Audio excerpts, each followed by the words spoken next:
All right, it's Ron Goodall, FightHype.com. I'm here with Manny Robles. How's it going? It's going great, man. Happy to be here in Vegas. You know, I couldn't help but I noticed on the shirt the Rafael Espinoza.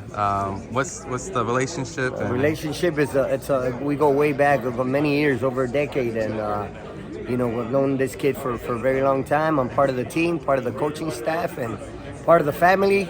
Yeah. And we're happy to be here. He'll be making his first world title defense.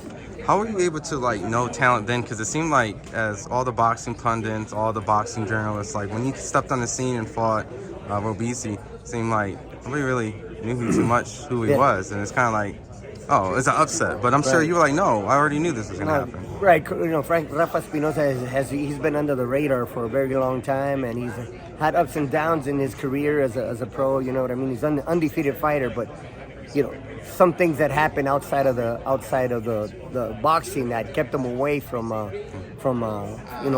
being in the ring. But he got his opportunity, versus Robles. He took advantage of it, and he's a world champion now. Last time we kind of seen this, not comparing people's stories, but it was kind of like Jaime Munguia kind of crept into the boxing scene and came up. Is this kind of that gem that boxing didn't know, and he's going to kind of run through? I guess maybe Navarrete was kind of like that too. Correct, exactly. I would compare him more to the Navarrete situation, because Jaime Munguia had different path, but you can compare him to the Navarrete situation where nobody knew who he was. He became in as an unknown, pretty much fighter, and then he got a shot at the world title and won the world title, and that's exactly what's happening with Rafa.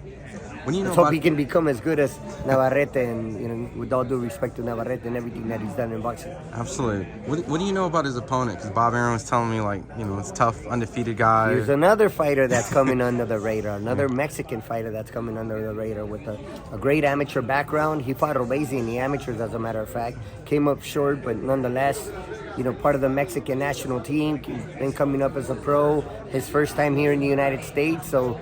Listen, it's not going to be easy. It's going to be tough, especially when you have two Mexican fighters fighting each other. It's never easy. But it always makes up for a good fight. It always makes up for a good war. Absolutely. And I think people are going to get what they're looking for. And whether you're here on live and watching it live and you're going to get your money's worth, or whether you watch it on TV, don't stay tuned, because it's going to be a great fight. Every time I see you at a fight, it's always dangerous, because I'm always like, who are you with? Because there's always, we're things happen. We're here for a fight, right? We're here for a fight. But great performances happen. It doesn't even have to necessarily be fights, right? Correct. No, that's a sport. That's the nature of the business. As long as you know that your fighters are giving it their all, and they step into the ring and they're giving it 100% of their capabilities, and that's all you can ever ask for a fighter: win, lose, or draw. Absolutely. As long as you know they're giving it their all, that's you come out, and they come out healthy, come out in one piece. That's the most important thing, that they're able to go home to their families. Absolutely.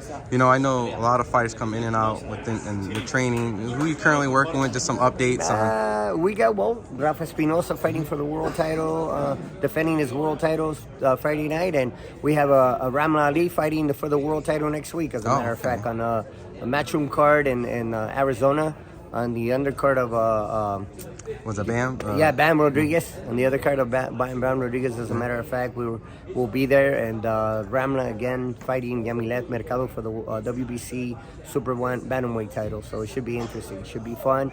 Along with that, Sergio Bohachuk, that just won the WBC interim world title, will be defending that title soon. And let me see who else. Saul Sanchez. We got a bunch of kids, up and coming prospects in the gym that are making a name for themselves right now, and just a whole lot going on.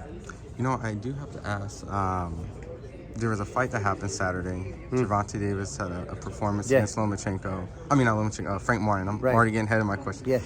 How does he fare against Lomachenko? Oh, man. Be a great fight, I'll tell you. It'd be a great fight. What a great performance by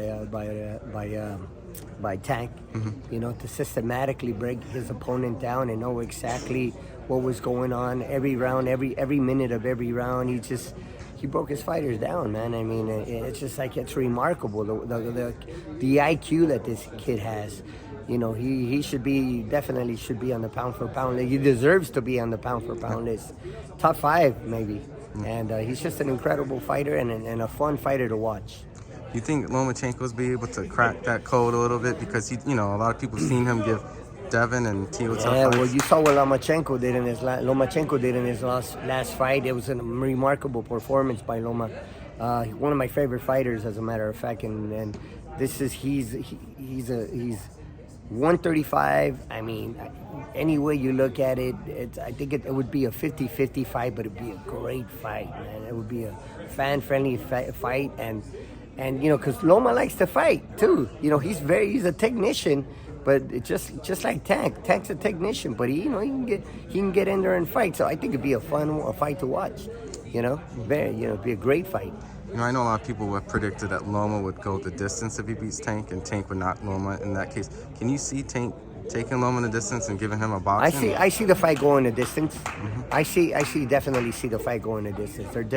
These are two very smart fighters with a high IQ. You know, nonetheless, if they do fight, there will be situations where they're going to get in there and try to pick each other apart and take advantage of their opportunities. And you know, the best fighter, may the best fighter win at the end of the night. I just hope it happens. Absolutely.